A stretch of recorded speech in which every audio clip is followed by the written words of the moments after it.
The space around Kepler Prime looked like a graveyard of metal and dreams. Broken ships drifted in the darkness, their hulls torn open and their lights forever dimmed. The beautiful blue and green planet below was burning.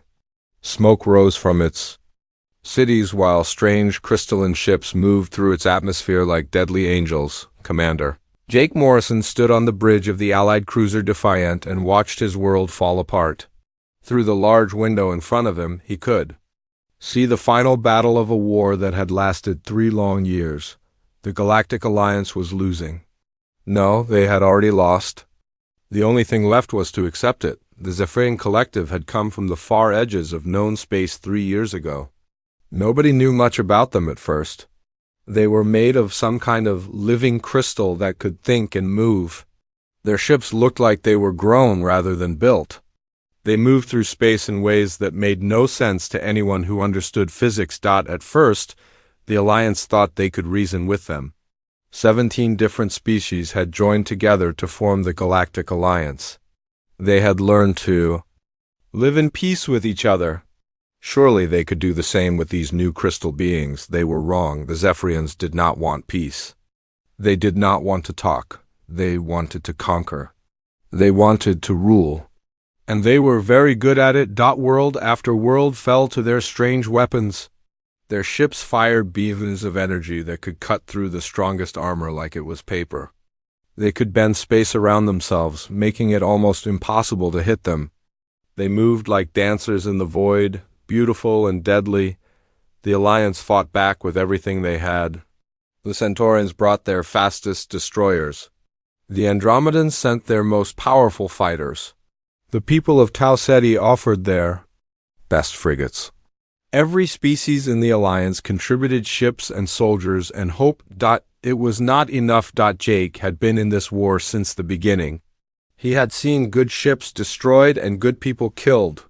He had watched as the Alliance slowly lost ground, system by system, world by world. Now he was watching the end. "Sir, we are getting surrender signals from all the remaining Alliance ships," said Lieutenant Amy Carter. She was young, maybe 25, with short brown hair and eyes that had seen too much death. She had been hopeful when the war started. They all had been. Now she just sounded tired. Jake nodded but did not say anything. What was there to say? They had fought as hard as they could. They had given everything they had. Sometimes that was not enough. The main screen in front of them lit up. Admiral Lisa Grant appeared, her face showing the weight of command and defeat. She was 60 years old and had been fighting wars for most of her life.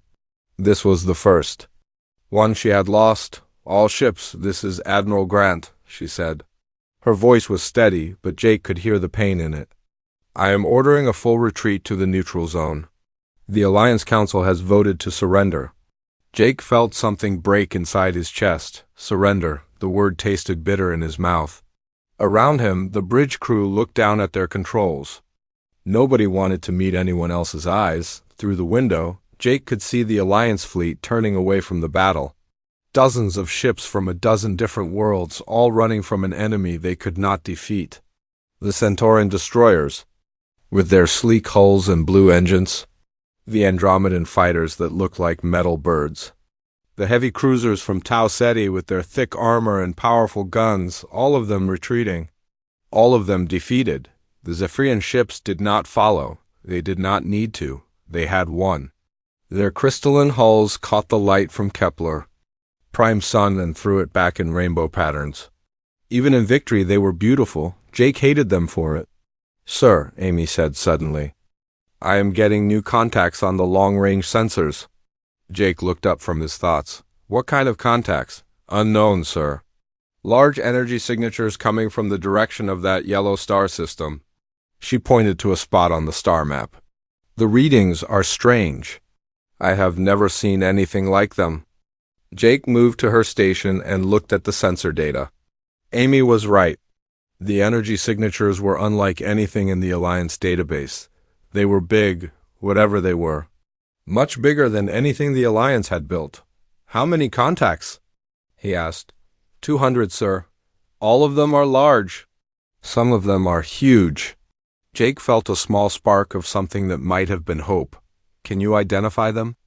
Amy worked at her controls for a few moments.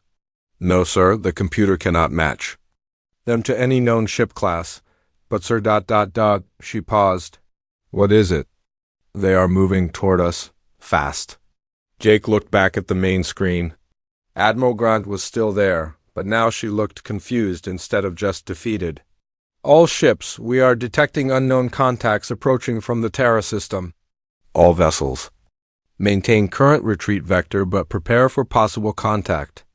The Terra system, Jake knew that name. It was where the humans lived. Earth, they called their world. A small blue planet orbiting a yellow star. The humans had joined the Alliance only 5 years ago. They were new to space travel, new to the galaxy, new to everything. Jake had met some humans during the war. They were strange creatures. They had only 2 arms and 2 legs, no fur or scales or natural armor. They seemed weak compared to most Alliance species. But they had insisted on fighting in the war anyway. They had sent some ships to help, though not many. Most people in the Alliance thought the humans were trying to be brave. Some thought they were just stupid. Jake had not been sure which, but now there were 200 unknown ships coming from the human system. That was more ships than the humans had ever built. More than anyone thought they could build. Sir, Amy said, I am getting a transmission from the unknown fleet.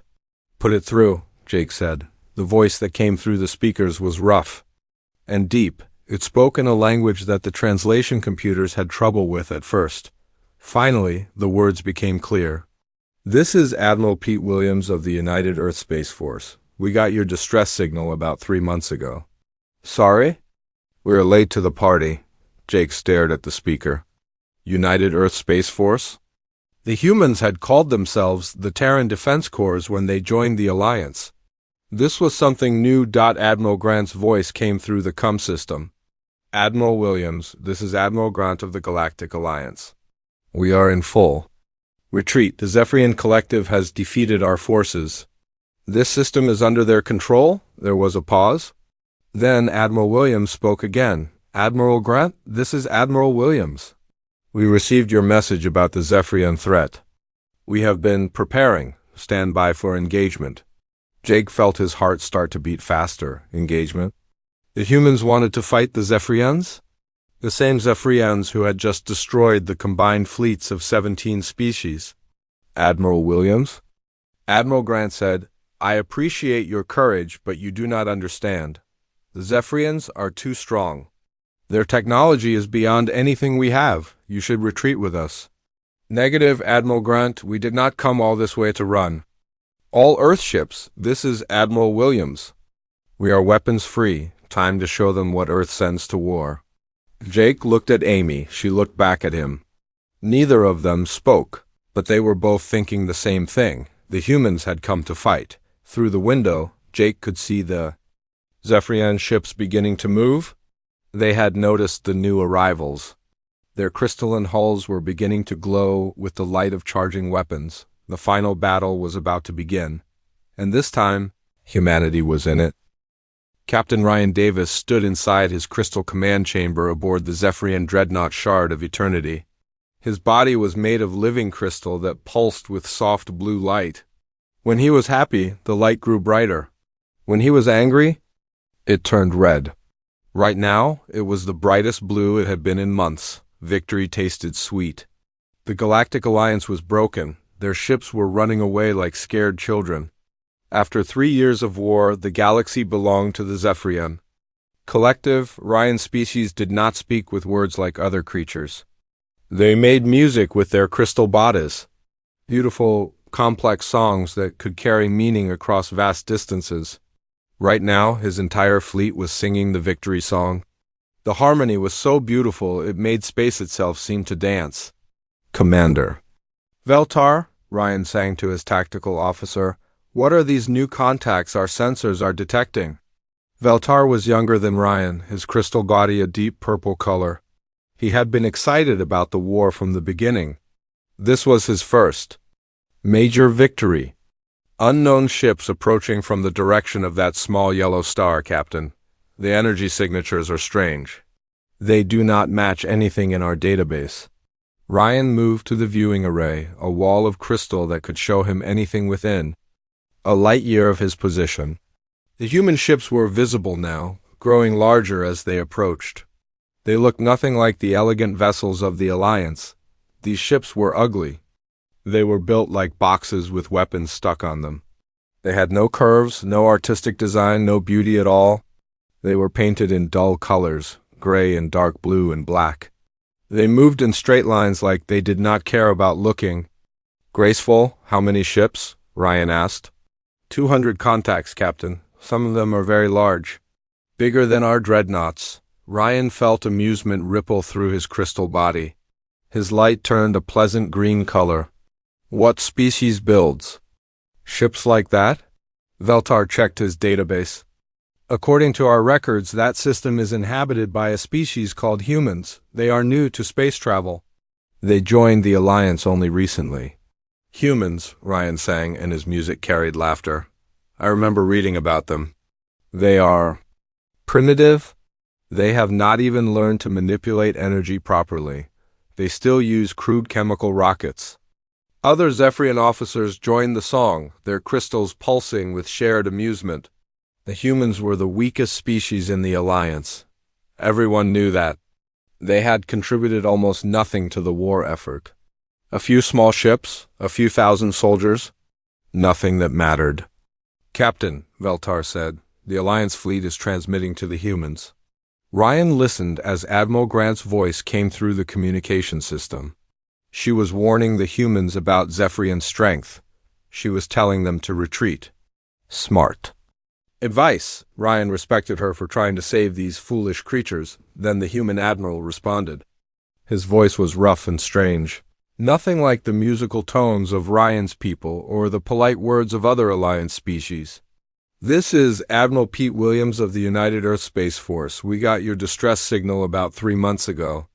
Sorry, we are late to the party. Ryan's amusement grew stronger. United Earth Space Force? He had never heard of such a thing. The humans called themselves the Terran Defense Corps when they joined the Alliance. This was something new. Admiral Williams, Admiral Grant said, I appreciate your courage, but you do not understand. The Zephyrians are too strong. Their technology is beyond anything we have. You should retreat with us. Ryan nodded his crystalline head. Good advice. The humans should listen to her. They were about to face the most powerful fleet in the galaxy. His ships had energy weapons that could tear apart planets. They had armor that could bend space itself. They had won every battle they had ever fought, but the human admiral's response surprised him. Negative, Admiral Grant, we did not come all this way to run. All Earth ships, this is Admiral Williams, we are weapons free. Time to show them what Earth sends to war. Ryan's light flickered, weapons free, the humans wanted to fight. Against him? Against the Zephyrian Collective? Captain, Veltar said, the human fleet is changing course. They are moving toward us. Ryan looked at the tactical display. The human ships were indeed turning toward his fleet. They were not running away. They were not trying to hide. They were coming straight at him. This is interesting, Ryan sang to his officers. The humans think they can challenge us. Perhaps we should teach them about the reality of war. He opened a communication channel to the human fleet. When he spoke, his voice carried the full power of his species' music. It was beautiful and terrible at the same time. Primitive humans, he sang, you face the might of the Zephyrian Collective. We have conquered 17 worlds. We have broken the Alliance. We have crushed every enemy who dared to stand against us. Surrender now, and we will grant you a quick death. The response came immediately. The human admiral's voice was flat and cold. There was no fear in it, no respect. No recognition of Zephyrian superiority? Negative, all ships, weapons free? Let's show them what Earth sends to war. Ryan's light turned red. The audacity was incredible. These primitive creatures, these weak bipeds who had barely learned to leave their own planet, were challenging him. Him, the greatest fleet commander in Zephyrian history. Very well, Ryan sang in his. Song was no longer beautiful. It was sharp and angry and full of promise of death. If they wish to die, we will grant their wish. All ships prepare for battle. Show them the power of the collective. Across the Zephyrian fleet, 50 battle cruisers began to charge their weapons. Their crystal hulls glowed brighter as energy flowed through them. The space around them began to shimmer as they prepared to unleash their most powerful attack. Ryan had used this tactic many times before. A massive energy pulse that would disable enemy shields and electronics. It had worked against the Centaurians.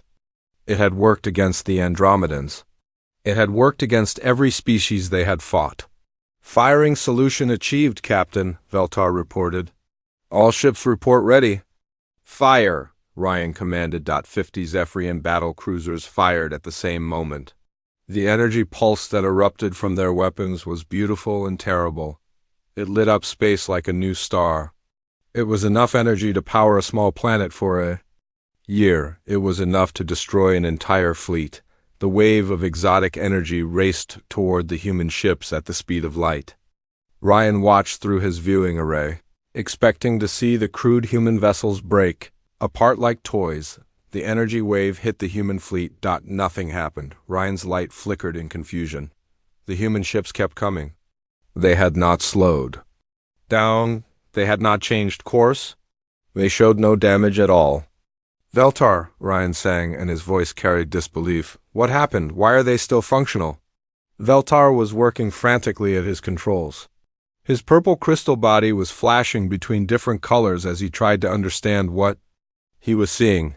Captain, I do not understand. Our weapons hit them directly, but there is no damage, no energy disruption. Nothing. Ryan stared at the approaching human fleet. Their ugly, box-like ships were still moving toward him. Whatever they were made of, it was not affected by Zephyrian energy weapons. Analysis, Ryan demanded. What kind of armor are they using? Unknown, Captain. The energy patterns are unlike anything we have encountered. It is as if our weapons passed right through them. Ryan felt something he had not experienced in years. Uncertainty. His red light began to flicker between different colors. How was this possible? Zephyrian energy weapons were the most advanced in the galaxy. They worked on every known form of matter. Captain, Veltar said, the humans are responding. Ryan looked at his tactical display. The human fleet was still approaching, but now something was different. Energy readings were spiking across their formation. Not energy weapons like the Zephyrians used. Something else. Something crude and primitive and very, very powerful. Captain, Veltar said, and his voice carried new fear. They are firing. The human weapons were nothing like what Ryan expected. There were no beautiful beams of energy. No elegant displays of power. Just ... projectiles. Simple. Crude lumps of metal flying through space at incredible speed, but they were flying very fast. The first human salvo hit the Zephyrian formation like the hammer of an angry god. 3 battle cruisers simply disappeared. One moment they were there, singing their war songs and preparing for victory. The next moment they were expanding clouds of crystal dust and exotic matter. Ryan's light went completely white with shock. In 3 years of war, he had never lost a single ship. Now he had lost 3 in the first exchange. Impossible, he sang, but his voice was weak and confused. How can primitive kinetic weapons penetrate our armor? More human projectiles were incoming. Ryan watched in horror as his elegant, beautiful ships were torn apart by crude lumps of metal. The humans were not using energy weapons at all. They were using guns. Simple, brutal, effective guns, and they were very good at using them. All ships of evasive maneuvers, Ryan commanded. Return fire. Destroy them. But the Zephyrian fleet was built for a different kind of war. They were designed to fight enemies who used energy weapons and fought with honor and style. The humans did none of these things. They just killed. Ryan's beautiful song of victory was becoming a dirge of defeat. And the humans were just getting started. Captain Lisa Thompson stood on the bridge of the Earth battleship Yorktown and watched the enemy fleet through the main screen. The Zephyrian ships were beautiful, she had to admit. They looked like they were made of living crystal and starlight. They moved through space like dancers, graceful and elegant. She was about to destroy them. "Damage report," Lisa said to her engineering officer. "Minor scratches on the outer hull plating, Captain," Chief Engineer Bob Kelly replied. He was a big man with gray hair and hands that were always dirty from working on engines. "Whatever they hit us with, it barely touched our armor." Lisa nodded. The human fleet had been expecting energy weapons. They had built their ships to handle them. The Zephyrian attack had been impressive to watch, but it had done almost nothing to the human vessels. "Weapons, what do you see?" "Lisa," asked Commander Tony Rodriguez studied his targeting screens. Tony was young for his rank, maybe 30 years old, with quick eyes and faster hands. He had been studying the enemy ships since they arrived. "Their hulls are crystalline composite, Captain, very dense, very advanced, but also very brittle. They are built to handle energy weapons, not kinetic impact." "How brittle?" "Think of them as very expensive glass, Captain." "Beautiful, but it breaks when you hit it hard enough," Lisa smiled. It was not a nice smile. "Then let's test that theory. All batteries prepare to fire." The Yorktown was not a beautiful ship. It was a floating fortress, built for one purpose, to destroy enemy vessels. Its hull was thick steel and ceramic armor. Its weapons were 12 electromagnetic railguns that could throw chunks of tungsten at significant fractions of light speed. When those guns fired, the recoil was enough to push the massive battleship backward through space. "Firing solution locked," Tony reported. "All batteries ready." "Fire," Lisa commanded. The Yorktown's main guns spoke with the voice of thunder. 12 projectiles, each weighing several tons, accelerated down the railgun barrels at tremendous speed. They crossed the distance to the enemy fleet in seconds. The first Zephyrian battlecruiser took 3 direct hits. Its beautiful crystal hull shattered like a wine glass dropped on concrete. The ship came apart in a brilliant explosion of exotic matter and rainbow light. 2 more enemy ships died in the same salvo. Their crystalline armor, designed to deflect energy beams, was worthless against simple kinetic weapons traveling at incredible velocity. "Direct hits on 3 targets," Tony reported. "All 3 destroyed." Lisa felt a savage satisfaction. The Zephyrians had spent 3 years conquering the galaxy with their advanced technology and superior tactics. They had beaten every species they encountered. They thought they were invincible. They were wrong. Across the human fleet, similar scenes played out. The Earth ships moved forward with mechanical precision, their weapon systems targeting and destroying enemy vessels with brutal efficiency. The humans did not fight with elegance or style. They fought to win. Captain Ryan Davis, commanding the Zephyrian flagship, watched his beautiful fleet being torn apart by crude human weapons. His crystalline body pulsed with colors that had no names in any language. Shock, fear, and rage mixed together in patterns that hurt to look at. "How many ships have we lost?" he sang to his tactical officer. 17 battle cruisers destroyed. "Captain, 4 more severely damaged. The humans are using kinetic weapons exclusively. Our shields are useless against them." Ryan's light turned a deep red. "Kinetic weapons. Simple projectile weapons. The kind of crude technology that civilized species had abandoned centuries ago when they learned to manipulate energy." "Return fire," Ryan commanded. "All ships, concentrate fire on their largest vessels." The remaining Zephyrian ships fired again. Their energy weapons created beautiful patterns in space, waves of exotic matter that could melt planets. The human ships took the hits without slowing down. "Captain," Veltar reported, "our weapons are having no effect. Their armor seems to be specifically designed to handle energy weapons." Ryan felt something cold settle in his crystal heart. The humans had known. Somehow, these primitive creatures had known exactly what kind of weapons the Zephyrians would use. They had built their ships accordingly, but that was impossible. The humans had not fought the Zephyrians before. They had barely been in space for more than a few years. How could they know? The answer came from the human fleet commander. Admiral Pete Williams' voice cut through the chaos of battle like a knife through silk. Zephyrian Fleet, this is Admiral Williams. We have studied your tactics for 3 years. We know how you fight. We know how you think. Surrender now, and we will accept it. Continue fighting, and we will destroy every ship in your fleet. Ryan's light flickered, studied their tactics for 3 years, but the humans had barely participated in the war. They had sent a few small ships, a few thousand soldiers. How could they have been studying anything? Admiral Williams, Ryan sang back, you are primitives. You have no understanding of true warfare. We have conquered 17 worlds. We have broken the alliance. You are nothing. The human admiral's response was immediate and cold. You're about to learn the difference between conquering and fighting, Crystal Boy. All ships, weapons free. Show them what real war looks like. The human fleet split into smaller groups, each one targeting a different part of the Zephyrian formation. Their ships moved with a coordination that spoke of years of training and a command structure built for rapid decision-making. Lisa Thompson watched the tactical display as her ship engaged 3 enemy cruisers at once. The Zephyrians were trying to use their superior speed and maneuverability to stay out of range of human weapons. It was not working. Tony, can you hit them while they're moving like that? Lisa asked. Tony's fingers danced over his controls. Captain, our targeting computers were designed to track incoming missiles and fighter craft. These crystal ships are big and slow compared to what we're used to hitting. He was right.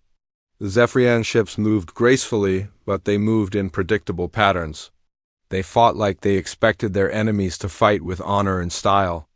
The humans had no interest in honor or style. Firing, Tony announced. More tungsten projectiles reached out across space. The Zephyrian cruisers tried to dodge, but their elegant maneuvers were no match for computer-guided weapons. 2 more enemy ships shattered under the impact. From the human carrier Roosevelt, swarms of fighter craft launched into space. These were not the large, sophisticated craft that other species used. They were small, fast, and operated by pilots who viewed combat as a personal challenge. Lieutenant Bobby Martinez led his squadron in a diving attack on a Zephyrian destroyer. His fighter was not beautiful or elegant. It was a flying weapon built for one purpose: to kill enemy ships. Dragon Squadron, this is Dragon Leader, Bobby said into his radio. Target the crystal formations on their hulls.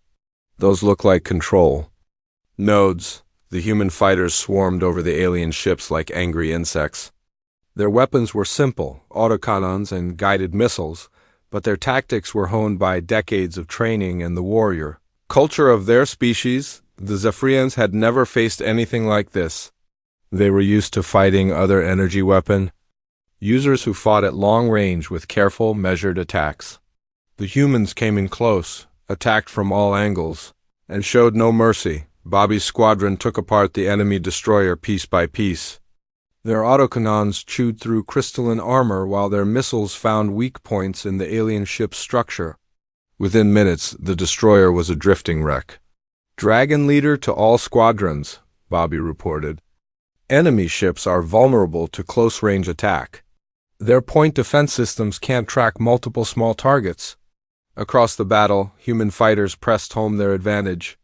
The Zephyrians found themselves overwhelmed by the sheer aggression of the human assault. Their elegant ships, designed for graceful combat, were being torn apart by crude but effective weapons. Captain Ryan Davis tried to rally his remaining forces, but the humans gave him no time to regroup. Their ships moved with a coordination that spoke of a species that had been preparing for this moment for years. All ships, fall back to the outer system, Ryan commanded. We need time to analyze their tactics and develop countermeasures. But the humans were not interested in giving them time. Admiral Williams' voice cut across all frequencies like a blade. Zephyrian forces, this is your final warning. Surrender now, or we will destroy your entire fleet. You have 60 seconds to decide. Ryan's crystal body pulsed with desperate rage. Surrender? To these primitives? To these crude creatures who did not even understand the beauty of proper warfare? Never, Ryan sang back. We are the masters of this galaxy. We do not surrender to primitives. Admiral Williams' response was delivered with the cold certainty of a species that had never lost a war they were committed to winning. Then you have chosen death, all ships, no prisoners, finish them. The human fleet closed in for the kill. Admiral Pete Williams stood in the command center of the massive carrier Roosevelt and watched the battle unfold on the tactical screens around him. The Zephyrian fleet was dying. Ship after ship exploded in brilliant flashes of crystal and light. His human fleet was tearing through them like a chainsaw through paper. Pete was 62 years old and had been a soldier for most of his life. He had fought in wars on Earth before humanity reached the stars. He understood something that these fancy aliens did not seem to grasp. War was not about looking good or fighting with honor. War was about breaking the enemy so completely that they could never threaten you again. "Admiral, we are getting reports from all task forces," said Colonel Janet Parker, his chief of staff.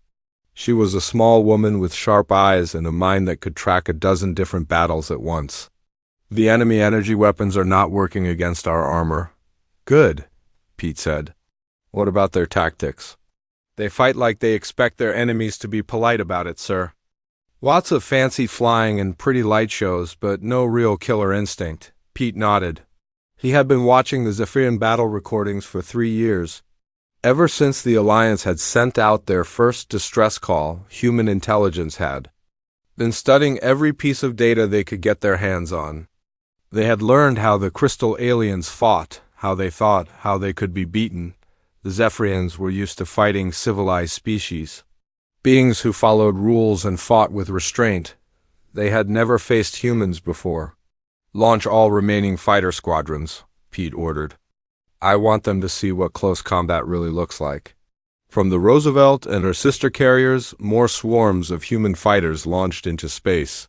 These were not the large, elegant craft that other species used. They were small, fast, and deadly. More importantly, they were flown by humans who had grown up in a culture where fighting was an art form. Lieutenant Sarah Davis led her squadron toward a group of Zephyrian cruisers that were trying to regroup. Her fighter was called the Hornet, and it lived up to its name. Small, fast, and equipped with a sting that could kill much larger enemies. "Hornet Squadron, this is Hornet Leader," Sarah said into her radio. "We are going in low and fast. Hit their weapon systems first, then their engines. Make them helpless before you finish them." The Zephyrian cruisers saw the human fighters coming and tried to bring their defensive weapons to bear.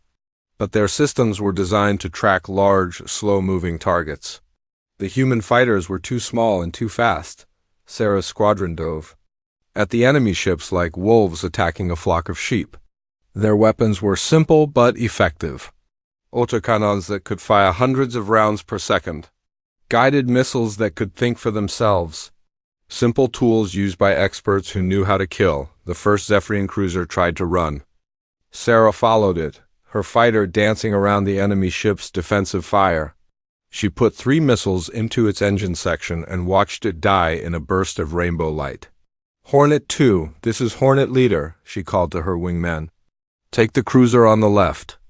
I will handle the one on the right." Lieutenant Mike Chin acknowledged and peeled off toward his target. Mike was young, maybe 25, but he had been flying fighters since he was 18. He knew his craft like a musician knows his instrument. The Zephyrian cruiser he was attacking was beautiful. Its crystal hull caught the light from nearby stars and threw it back in patterns that were almost hypnotic. Mike ignored the beauty. He had a job to do. His autocannon stitched a line of holes across the enemy ship's hull. Each bullet was the size of a man's thumb and traveled faster than sound. When they hit the crystalline armor, they did not bounce off. They went through. The Zephyrian cruiser shuddered under the impact. Its elegant curves were suddenly marked with ugly scars. Mike put 2 missiles into the wounds his cannon had made. The ship broke apart like a glass sculpture hit with a hammer. Across the battle, similar scenes played out.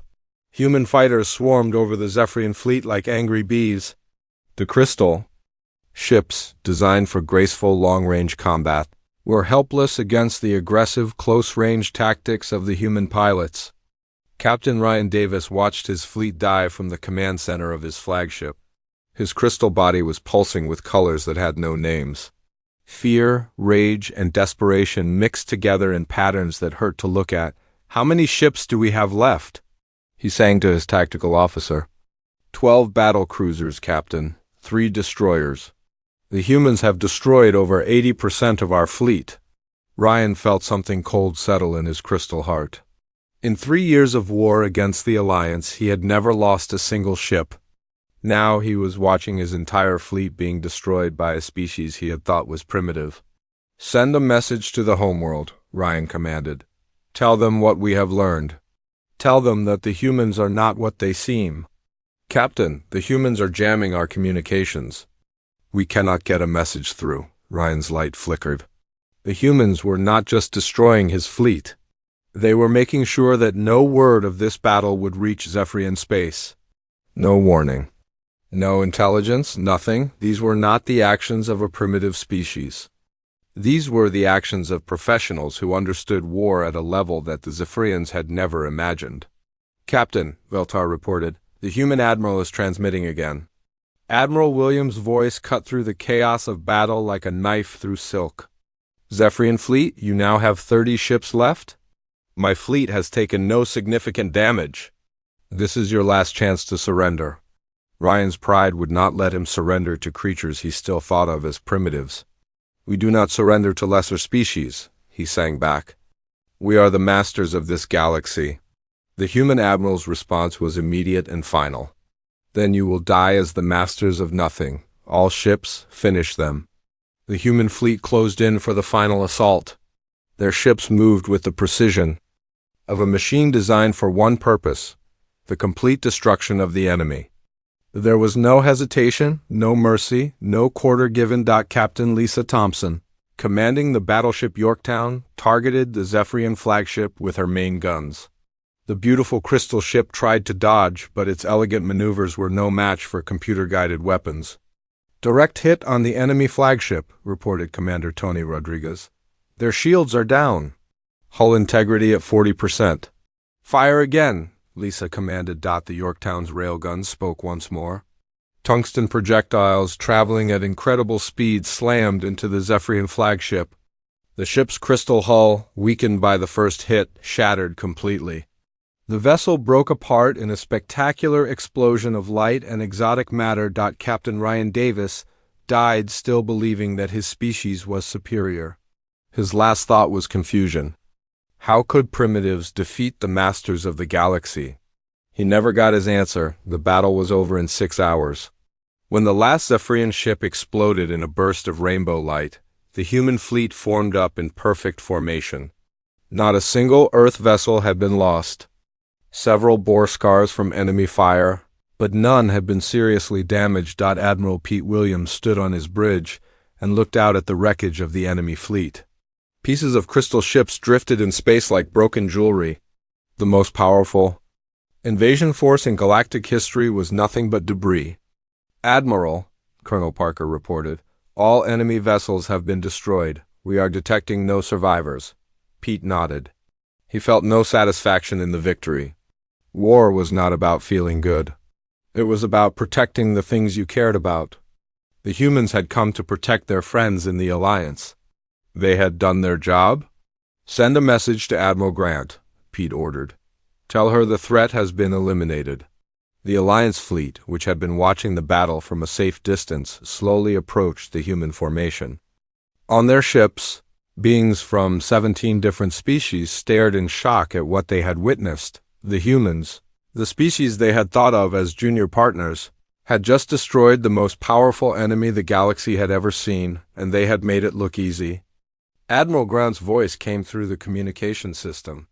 "Admiral Williams, I do not know how to thank you. What you have done here will be remembered forever." Pete's response was typically human, direct, practical, and without any desire for glory. "No thanks needed, Admiral. We got your message. We came to help. That is what friends do."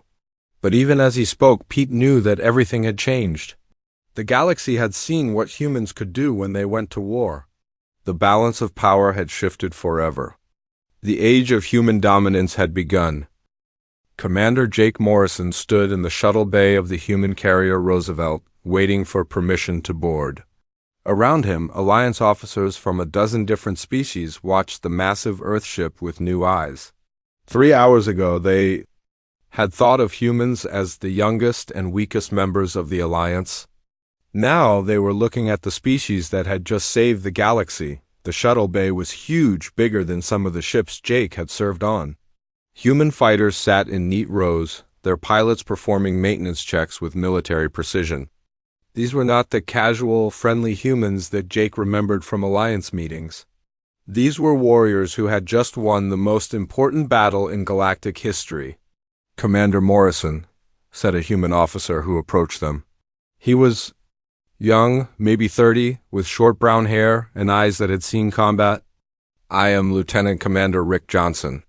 Admiral Williams will see you now." Jake and the other Alliance officers followed Rick through the corridors of the Roosevelt. The ship was functional rather than beautiful. Everything was built for purpose, not appearance. The walls were lined with pipes and cables that on other ships would have been hidden behind decorative panels. Here, they were exposed so they could be quickly repaired if damaged. "Your ship is very different from Alliance designs," observed Captain Zara Velanin, a tall, blue-skinned woman from the Centauri Republic. "It looks like it was built for war." Rick glanced at her. "It was built for war, ma'am. All our ships are. We learned a long time ago that if you want peace, you have to be ready to fight for it." They passed through sections of the ship that Jake had never seen on Alliance vessels. Armories filled with weapons. Medical bays designed to handle massive casualties. Engineering sections that looked more like factories than maintenance areas. "How many ships do you have?" Jake asked. "In this fleet? 200. But we have more back home, a lot more." Jake felt a chill. The Alliance had thought that humanity's contribution to the war was a few dozen small ships. If the humans had been building a fleet like this in secret, what else had they been doing?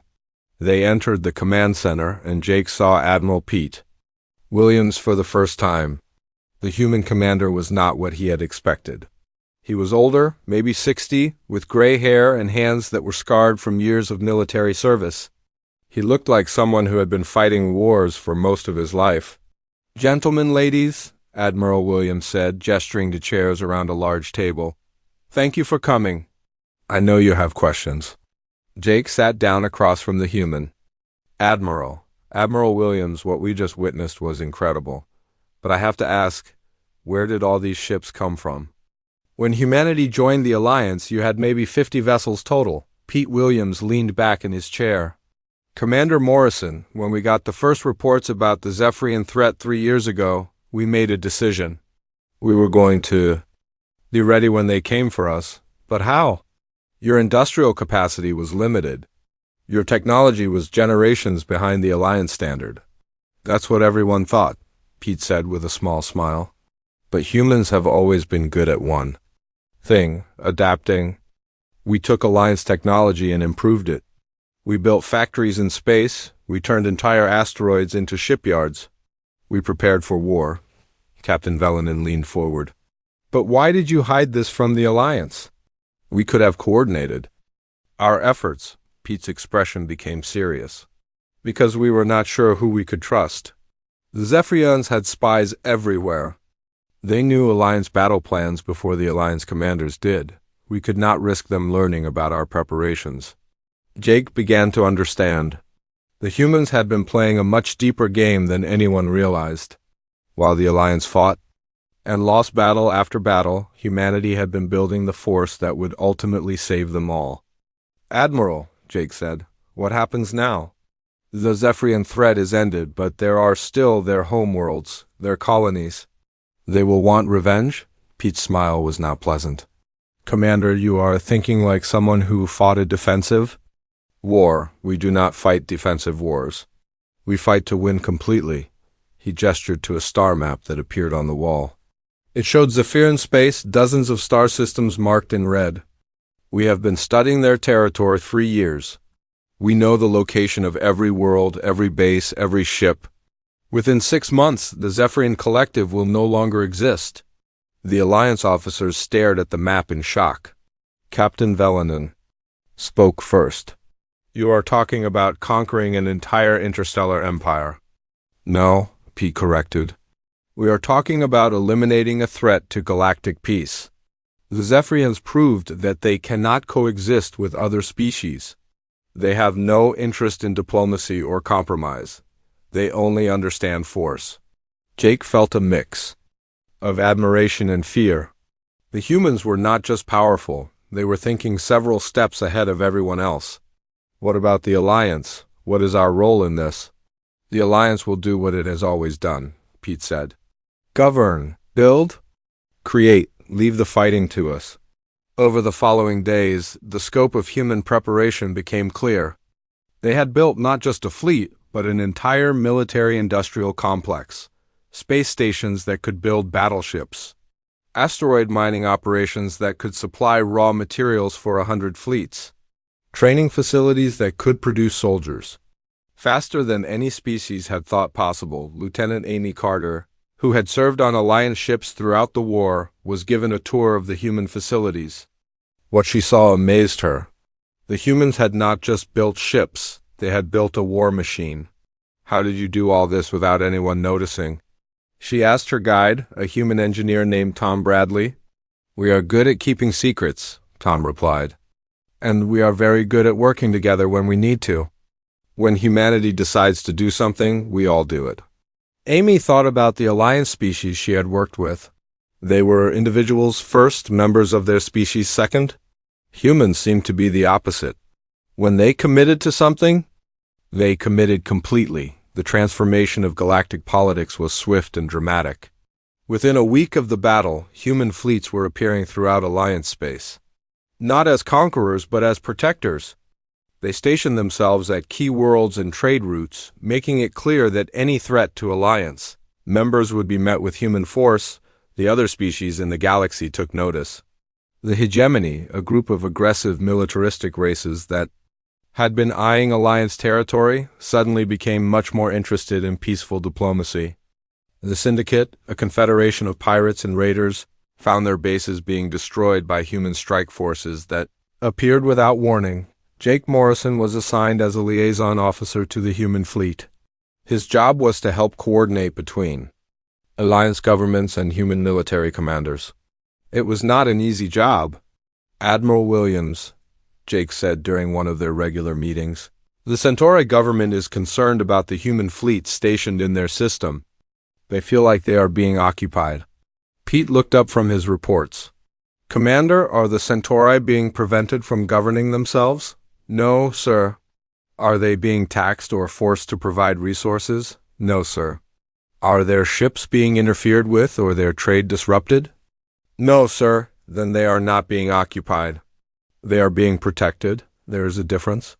Jake realized that the humans saw things in very simple terms. There were friends and enemies. Friends were protected. Enemies were destroyed. Everything else was just details. The war against the Zephyrians lasted 6 months. It was not really a war, it was an extermination. Human fleets appeared in Zephyrian space and systematically destroyed every military installation, every shipyard, every government facility.